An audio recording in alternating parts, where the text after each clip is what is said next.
Hi guys, welcome back sa ating YouTube channel mga katropa. Isa na namang kwentuhan dito pa rin sa Usapang Business. Ito po si Kabady Moko and ang pag-uusapan natin ngayong araw na to ay tungkol sa fattening versus breeding. Saan ba mas malakas kumita? A complete guide mga katropa.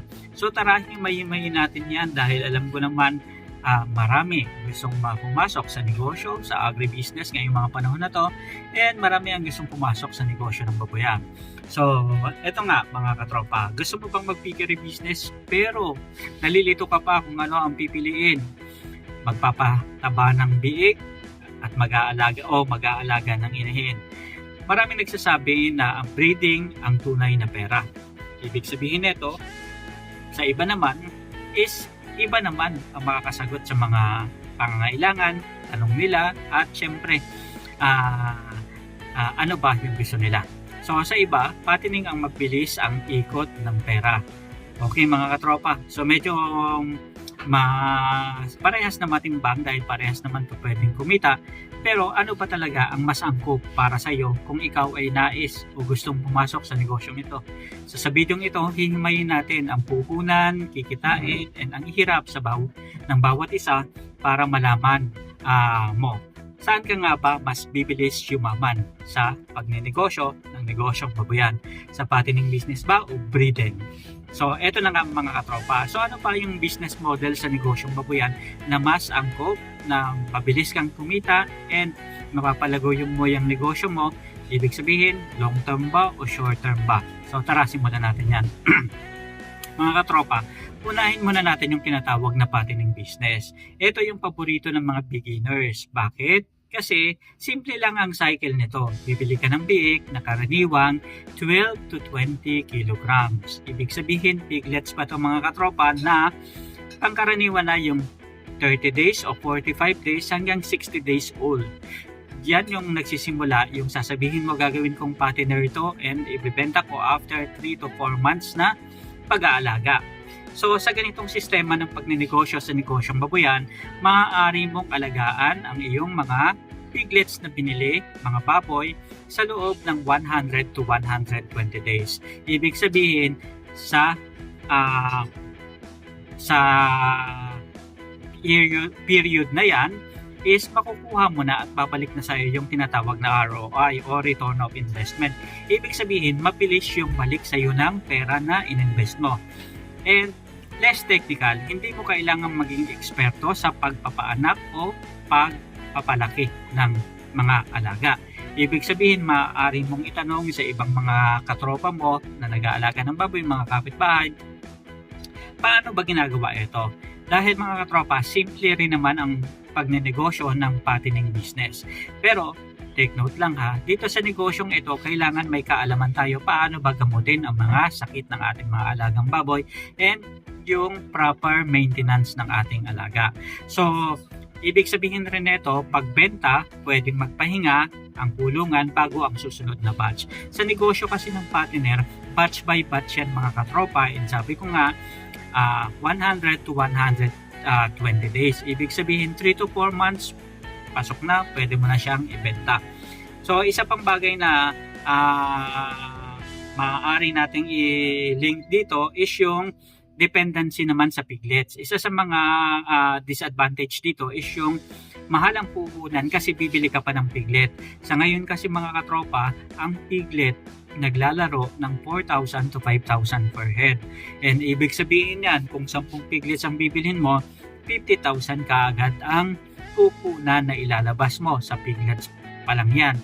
And idagdag pa natin yung feed price sensitivity. Ano bang ibig sabihin nito? Dahil mga katropa, uso and yun na ang karaniwang ginagawa ngayon is yung 100% dependency sa commercial feeds. Kasi nga, nauso yung mga ASF. Kaya yung mga sagmaw na dating pinapakain sa mga alaga is no, don't take the risk na mga katropa. Ibig sabihin, commercial feeds ang ginagamit na talaga. And dahil nga commercial feeds, usually naglalaro yan ng 1,600 to 2,000 per bags. And on average, 4 sacks to 5 sacks ang pwedeng maubos ng ating mga alagang baboy, and depende yan sa target weight na gusto nating ma-achieve. Kung 80 kilos o 100 kilos ba mga katropa. So ibig sabihin sa ganitong sistema, medyo maliit ang margin pag tumaas ang presyo ng feeds natin. So uncontrollable din sa atin yun mga katropa. Pero may mga bagay at technique tayo na pwedeng gawin paano ba tayo makakatipid sa feeds. Sa iba nating mga video, i-discuss natin yan mga katropa. And sa pagbenta naman natin sa patining natin ng mga alagang baboy after 100 days to 120 days, maaari nating ibenta ito ng 180 pesos per kilo hanggang 225 pesos per kilo depende sa live weight sa inyong lugar. At ang gastos mo sa biik at feeds ay mga approximately 12,000. So ibig sabihin kung 180 per kilo ang gumagana at tumatakbo sa inyong lugar, maaari ka mga katropa na kumita ng 4,000 to 5,000 per heads ng biik sa 3 buwan hanggang 4 na buwan na pag-aalaga.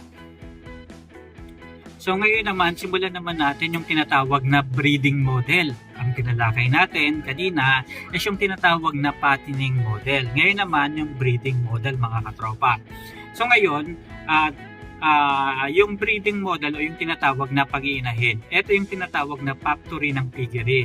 Dito, ikaw gumagawa ng sarili mong produkto. Ganon yung cycle dito sa sistemang ito.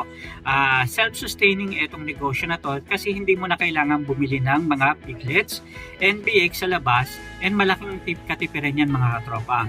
And number 2, double income din ito kasi pwede mong ibenta ang mga biik o tinatawag na winnings o kaya ituloy mo ito sa fattening para mas malaki ang iyong kitain.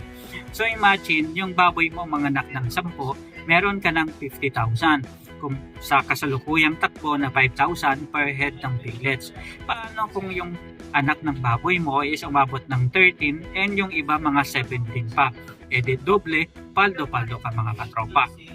Kapag pinag-usapan naman natin yung tinatawag na sustainability, kahit mahal ang feeds, panalo ka pa rin dahil wala kang 4,500 na gastos sa pagbili ng biik bawat ulo o 5,000 na gastos sa pagbili ng biik na aalagaan mo o gagawin mong fattener. Ibig sabihin nito nanggaling na sa sarili mong kulungan, factory ng mga baboy, yung mga alagang piglets na aalagaan mo.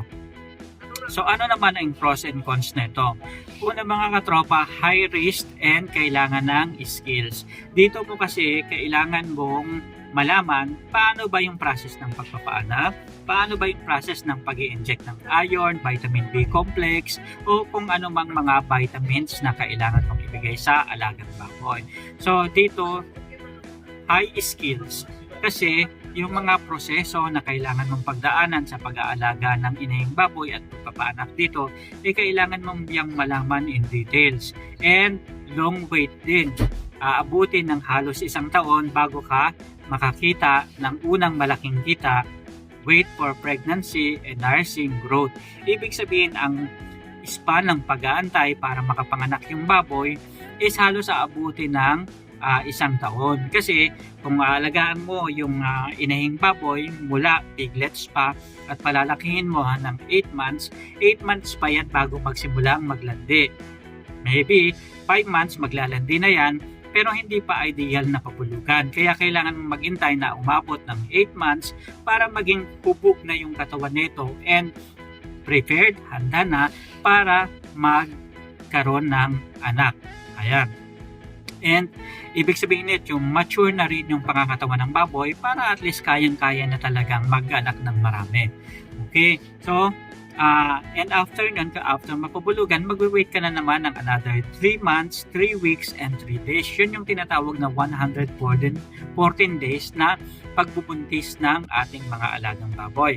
And isa pa, labor intensive din to. Walang day off sa negosyong baboyan mga katropa dahil ang pag-aalaga dito, araw-araw kailangan.